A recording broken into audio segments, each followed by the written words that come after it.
सभी को राम राम। मैं BS पवार अपने चैनल ड्राइंग स्टडी में आप सभी का स्वागत करता हूं। बच्चों, आज मैं आपको लास्ट टाइम जो 8th क्लास का पेपर आया था मार्च 2022 में, मैं उसका रिव्यू कर रहा हूं और उसको सॉल्व करके आपको बताने की कोशिश कर रहा हूं।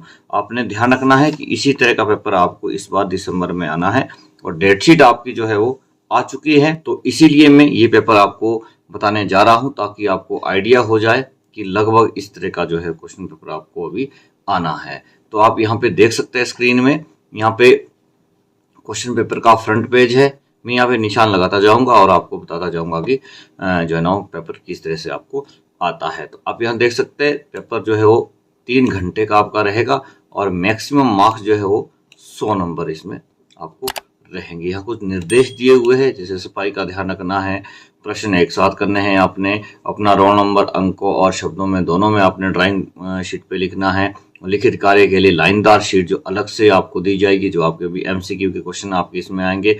और अगर आप मॉडल बना रहे हैं तो फुट रोल का जो प्रयोग आपने वो बिल्कुल नहीं करना है, तो ये आपने ध्यान देना है। और ये आपका भाग क है। भाग क विशेष रूप से मैं आपको यहाँ पे बता देता हूँ कि भाग क की खासियत क्या है। तो भाग क में जो है वो आपको छांटने के प्रश्न जो है वो दिए जाएंगे, MCQ के प्रश्न आएंगे, जिसमें कि प्रश्न संख्या 1 से 10 तक जो प्रश्न होंगे वो एक एक अंक के होंगे, आपने ध्यान रखना है। और 11 से 25 तक जो प्रश्न होंगे वो 2-2 अंक के होंगे। तो टोटल आपके लिए 25 प्रश्न MCQ के आने हैं, जिसमें से कि 10 प्रश्न जो है वो आपको एक एक नंबर के होंगे और अगले जो 15 प्रश्न आपके होंगे वो 2-2 नंबर के होंगे। और टोटल जो इनका बनेगा, मार्क्स बनेंगे वो 40 नंबर इनके बनेंगे। तो ये आपने ध्यान देना है। अब हम प्रश्न पढ़ना शुरू करते हैं और आपने ध्यान देना है आराम से कि किस प्रश्न का क्या सही उत्तर हो सकता है। आपने भी सोचना है और मैं भी बाद में इसका आंसर यहाँ से दे दूंगा। तो जैसे पहला हमारा प्रश्न है कि जिस भुजा पर त्रिभुज बनाई जाए उसको क्या कहते हैं। तो आप बताइए मुझे आंसर और कमेंट बॉक्स में लिखिए इसका क्या आंसर होगा। इसका आंसर होगा आधार। तो जिस भुजा पर त्रिभुज बनाई जाती है उसको हम आधार कहते हैं। कोई भी आकृति जब हम बनाते हैं तो वो हमेशा आधार पर ही बनती है। दूसरा प्रश्न है कि इनमें से आयताकार वस्तु कौन सी है। तो आयताकार कौन सी होती है, जिसमें कि आमने सामने की भुजाएं बराबर हो और कोण 90 डिग्री के हो। तो यहाँ पे तो वस्तु दी गई है तो आयत तो नहीं है, लगभग हमने आइडिया लगाना है यहाँ पे कि कौन सी वस्तु जो है वो इनमें से आयताकार होगी। तो मेरे हिसाब से इसमें ए आंसर इसका सही होगा, क्योंकि थाली गोल होती है, गिलास भी आपका गोल होता है, तो चौक का डब्बा जो है वो लगभग हमारा आयताकार होता है। तो अगला प्रश्न है कि वस्तु चित्रण किन वस्तुओं का होता है। तो वस्तु चित्रण में हम कौन सी वस्तुएं प्रयोग करते हैं, इस तरह का भी ये प्रश्न आ सकता है। और अभी ये कह रहा है कि किन वस्तुओं का जो है वो चित्रण इसमें होता है।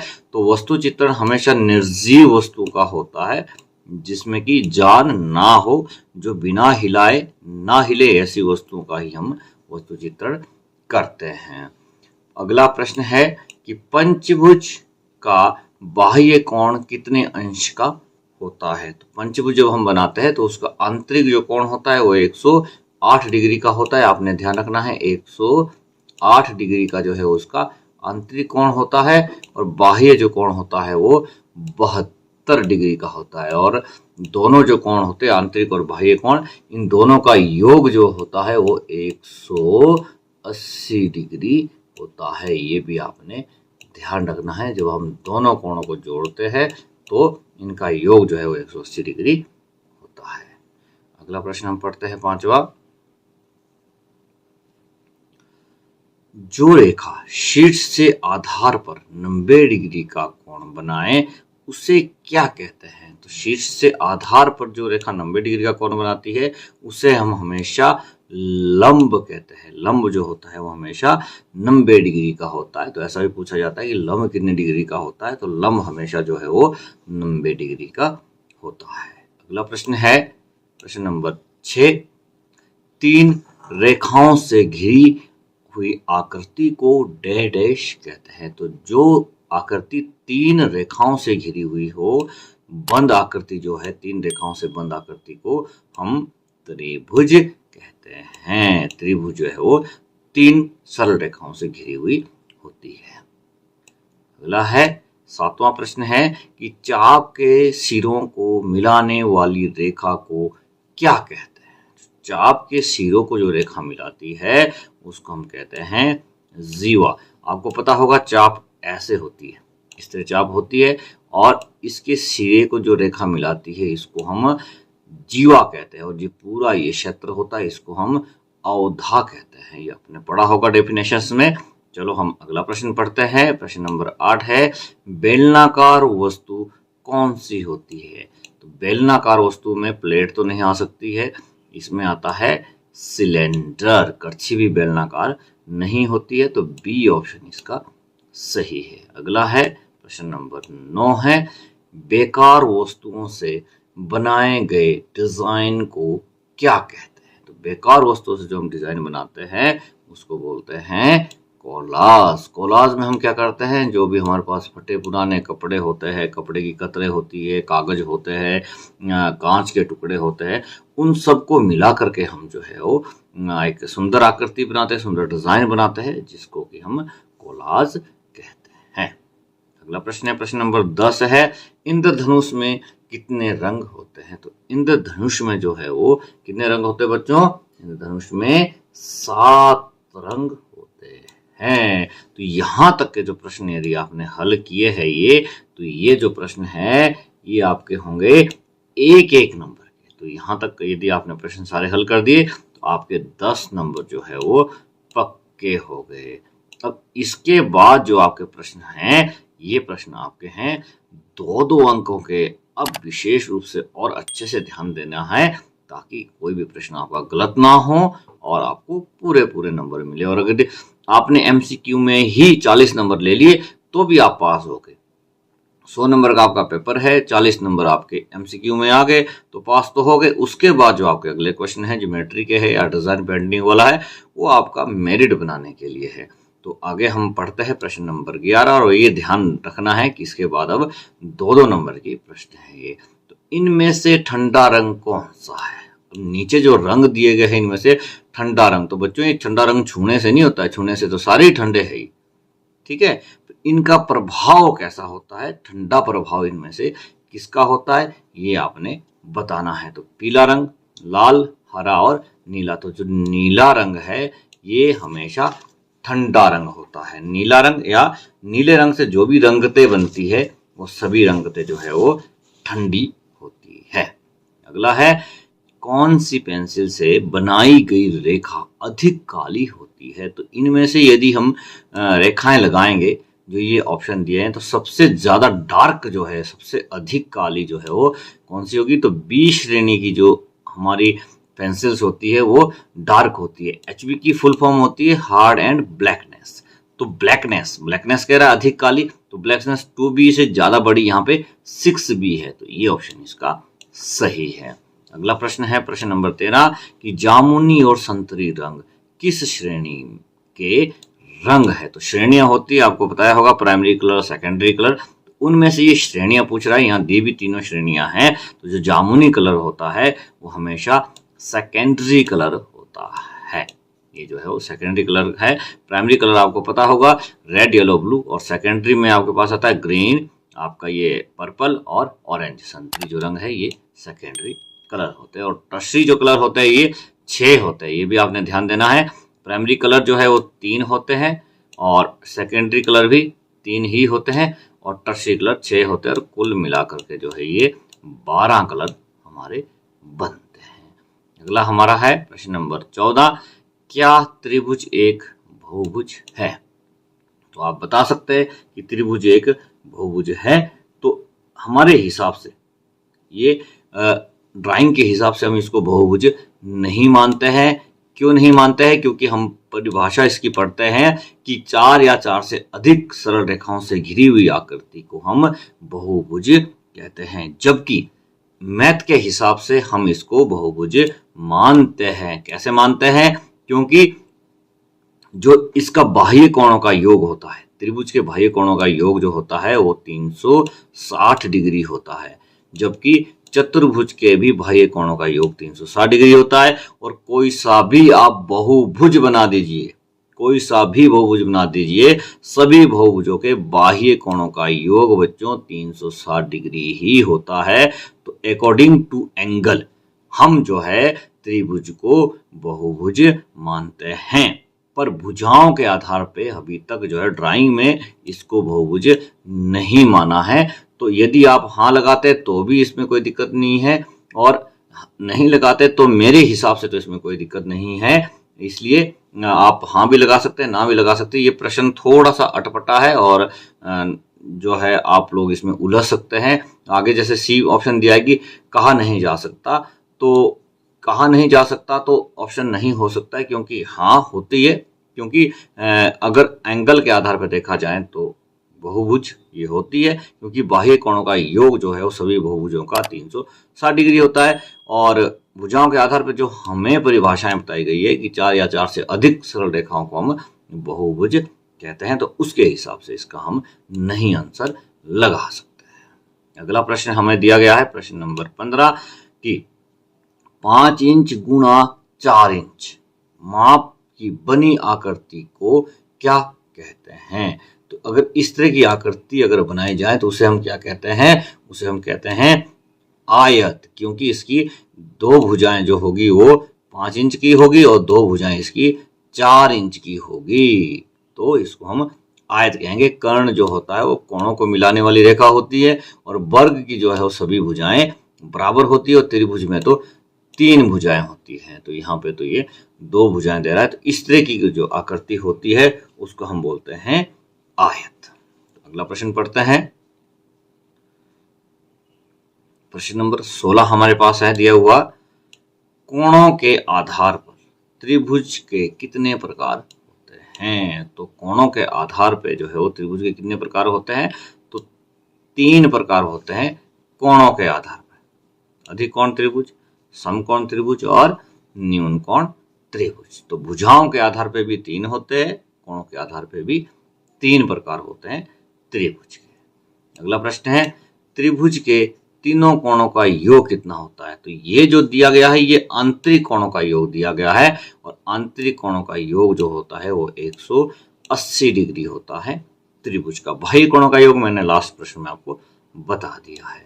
अगला है प्रश्न नंबर 18 है, क्या सरल रेखा ऋजु कोण होती है। तो बिल्कुल होती है, सरल रेखा जो है एक ऋजु कोण होती है, और ऋजु कोण का जो योग होता है, ऋजु कोण जो होता है वो 180 डिग्री का होता है। जो सीधी रेखा होती है ना हमारी, वो 180 डिग्री की होती है। तो 180 डिग्री के कोण को हम जो है वो ऋजु कोण कहते हैं। इसको सरल कोण भी कहते हैं, सरल रेखा ये होती है। अगला प्रश्न है 19, हरा रंग कौन से 2 रंगों को मिलाकर बनाया जा सकता है। तो हरा रंग जो होता है वो 2 रंगों से मिलाकर बनता है, क्योंकि ये सेकेंडरी कलर है। अब वो 2 रंग कौन से वो आपने बताने हैं। तो पीला और नीला ये दोनों प्राइमरी कलर है। इन दोनों को जब हम बराबर मात्रा में मिक्स करते हैं तो हमारे पास जो रंग बनता है उसको बोलते हैं हरा रंग। अगला प्रश्न है, जिस त्रिभुज का एक कोण 90 डिग्री का हो उसे क्या कहते हैं। तो 90 डिग्री के कोण को हम कौन सा कोण कहते हैं, बताओ बच्चों। उसको हम बोलते हैं समकोण। कौन सा कोण बोलते हैं, समकोण। तो समकोण जिस एक त्रिभुज में होगा उस त्रिभुज को हम क्या कहेंगे, तो उसको कहेंगे समकोण त्रिभुज। जो 90 डिग्री का कोण होता है उसको हम समकोण कहते हैं। अगला प्रश्न हमारा है प्रश्न नंबर 21 है, 6 सेंटीमीटर व्यास वाला वृत्त बनाने के लिए कितने सेंटीमीटर की प्रकार खोलनी पड़ेगी। तो पूरा व्यास कितना है जी, 6 सेंटीमीटर। और जब भी हम वृत्त लगाते हैं, वृत्त बनाते हैं, तो हम आधी प्रकार खोलते हैं। ठीक है, तो 6 का आधा कितना हो गया, 3। तो इसका सही उत्तर आएगा 3। तो हम प्रकार कितनी खोलेंगे, 3 सेंटीमीटर। देखो यहाँ से हम इतनी प्रकार खोलेंगे, फिर हम यहाँ से सर्कल लगाएंगे ऐसे। तो सर्कल लगाने के बाद जब हम इसको पूरा निकालेंगे, ये पूरा व्यास जो आ गया ये 6 सेंटीमीटर आ जाएगा। तो हम प्रकार कितनी खोलेंगे, 3 सेंटीमीटर। अगला प्रश्न है कि जो जीवा वृत्त के केंद्र से गुजरती है कहलाती है। अब वो क्या कहलाती है? जो जीवा वृत्त के बिल्कुल केंद्र से, सेंटर से निकल रही हो, तो उसको बोलते हैं व्यास। और व्यास जो होती है वो वृत्त की सबसे बड़ी जीवा होती है। तो बिल्कुल सेंटर से निकल रही तो क्या है? वो व्यास है। देखो यहाँ पे ऊपर प्रश्न में दिया गया था, तो मैंने यहाँ बता भी दिया है आपको, तो उसको बोलते हैं व्यास। अगला प्रश्न है कि तृतीयक रंग कितने होते हैं? तो जिसका नाम ही तृतीयक रंग है, तृतीयक रंग कितने होते हैं भाई? तृतीयक मीन्स तीसरी श्रेणी के रंग, ठीक है। तो मैंने आपको अभी बताया था कि पहली श्रेणी के रंग कितने होते हैं जी? 3। दूसरी श्रेणी के मैंने आपको बताए थे 3। तीसरी श्रेणी के मैंने आपको रंग बताए थे, कितने बताए थे? 6 बताए थे। तो ये ऑप्शन इसका सही है, 6। तो तृतीयक श्रेणी में कितने रंग होते हैं? 6 रंग होते हैं, ये आपने ध्यान देना है। अगला प्रश्न है प्रश्न नंबर 24, सम षटभुज के सभी आंतरिक कोणों का योग कितना होता है? देखो बाह्य कोणों का पूछा होता तो हमने 360 बगैर पूछे लगा देना था, क्योंकि मैंने पहले ही आपको बता दिया। अब ये यहाँ कह रहा है सम षटभुज, षट मीन्स 6 भुज। अब अगर हमें इसका सूत्र पता है तो बहुत अच्छी बात है, पर 8वीं क्लास के लिए सूत्र निकालना मुश्किल है। तो यहाँ पे हमें ये पता होना चाहिए कि आंतरिक कोण कितना है। तो आंतरिक कोण होता है बच्चों इसका 120 डिग्री का सम षटभुज का। और 6 भुज है तो 6 से हम इसको गुणा कर सकते हैं यहाँ पे, ठीक है। तो 6 0 0, 6 दूनी 12 और 12 का हासिल 1, 6 कम 6 और 1 7, तो कितना आ गया? 720। तो ये जो है इसका सही उत्तर है। वैसे इसका तरीका है, सूत्र है इसका, पर अभी छोटी क्लास के आप लोग हैं तो आपको सूत्र से निकालने की जरूरत नहीं है। आपको बस आंतरिक कोण पता होना चाहिए। जैसे मैंने पंचभुज का आपको बताया था 108 डिग्री होता है, षटभुज का 120 डिग्री होता है। तो इस तरह आपको आंतरिक कोण यदि पता है तो आंतरिक कोण को गुणा कर दो भुजा से, तो 720 डिग्री आ गया। अगला प्रश्न और लास्ट प्रश्न हमारा एमसीक्यू का है कि वस्तु चित्रण में वस्तु से प्रथम पंक्ति की दूरी होती है। वस्तु चित्रण जब हम करते हैं उसके लिए बैठते हैं तो वस्तु रखते हैं सामने, तो पहली जो लाइन होती है वो हम कितनी दूरी पे बिठाते हैं। और सेमी सर्कल में, ये भी आपने ध्यान देना है, इसमें सेमी सर्कल में बच्चे बैठते हैं। सेमी सर्कल मीन्स अर्धवृत्ताकार स्थिति में बच्चे बैठते हैं। तो पहली लाइन की दूरी कितनी होती है बच्चों? 2 मीटर। तो 2 मीटर दूरी पे हम जो है वो पहली लाइन बिठाते हैं। तो ये आपके एमसीक्यू के प्रश्न थे। और यदि आपने ये एमसीक्यू के प्रश्न अच्छे से कर लिए तो देखो 40 नंबर आपके पक्के हो गए। इस तरह से आपने जो है वो इनको करना है। और यदि आपका कोई प्रश्न है, कोई डाउट है जो आपको नहीं आता है, तो आप मुझे कमेंट में लिख सकते हैं, मैं आपको उसके आंसर जो है वो बता दूंगा, साथ साथ ही बता दूंगा। और आगे भी एक वीडियो आपके लिए लेके आऊंगा जिसमें कि इस तरह के और प्रश्नों को भी हम जो है वो हल करेंगे। अगला हम प्रश्न पढ़ते हैं, प्रश्न नंबर 2 और भाग ख है। ये जो है वो 25 नंबर का है। इसमें कोई आपने 5 प्रश्न करने हैं और 5-5 नंबर का ये प्रश्न है। और आपके लिए यहाँ पे 6 प्रश्न दिए गए हैं। तो ये सभी प्रश्न जो है वो मैंने वीडियो में बना रखे हैं। यहाँ पे आप जो है वो लिंक देख लेना। यहाँ पे आपको मैं प्ले लिस्ट का लिंक दे दूंगा। यहाँ पे पॉपअप हो रहा होगा, यहाँ पे जो है आई बटन में, तो वहाँ पे अगर जाएंगे तो आपको 8वीं क्लास के सारी जितनी भी ज्योमेट्री है सबका लिंक यहाँ पे मिल जाएगा। मैं प्ले लिस्ट यहाँ पे डाल रहा हूँ, तो आपने जो है वो उसके ऊपर क्लिक करके आप जो है पूरे ये ज्योमेट्री के प्रश्न जो है वो देख सकते हैं, हल किए हुए आपको यहाँ पे मिल जाएंगे। और यदि आपको नहीं पता चल रहा है तो भी आप मुझे कमेंट बॉक्स में लिख सकते हैं, मैं इन सब के लिंक, अलग अलग लिंक भी आपको दे सकता हूँ। और जो डिस्क्रिप्शन होती है, डिस्क्रिप्शन में मैं जो है वो इन सभी प्रश्नों के लिंक डाल दूंगा। मैं पूरी प्ले लिस्ट ही डाल दूंगा, वहां से आप सभी प्रश्न ये देख सकते हैं। मुश्किल बिल्कुल भी नहीं है। जैसे यहाँ पे दिया गया कि AB रेखा पे आपने सम षटभुज बनाना है। अगला है कि AB रेखा पर प्रकार द्वारा सम पंचभुज विशेष, ये ध्यान रखना है कि विधियां कौन सी दी गई है। साधारण विधि होती है, विशेष विधि होती है। अगला है प्रश्न, ये दोनों जो है बहुभुज से दिए गए हैं। अगला वृत्त से दिया गया है कि दिए गए वृत्त O की परिधि पर दिए बिंदु P से स्पर्श रेखा खींचो। बहुत आसान प्रश्न ये दिए गए हैं। 2 समान वृत्तों की आंतरिक स्पर्शरेखा खींचो, ये भी बहुत आसान है।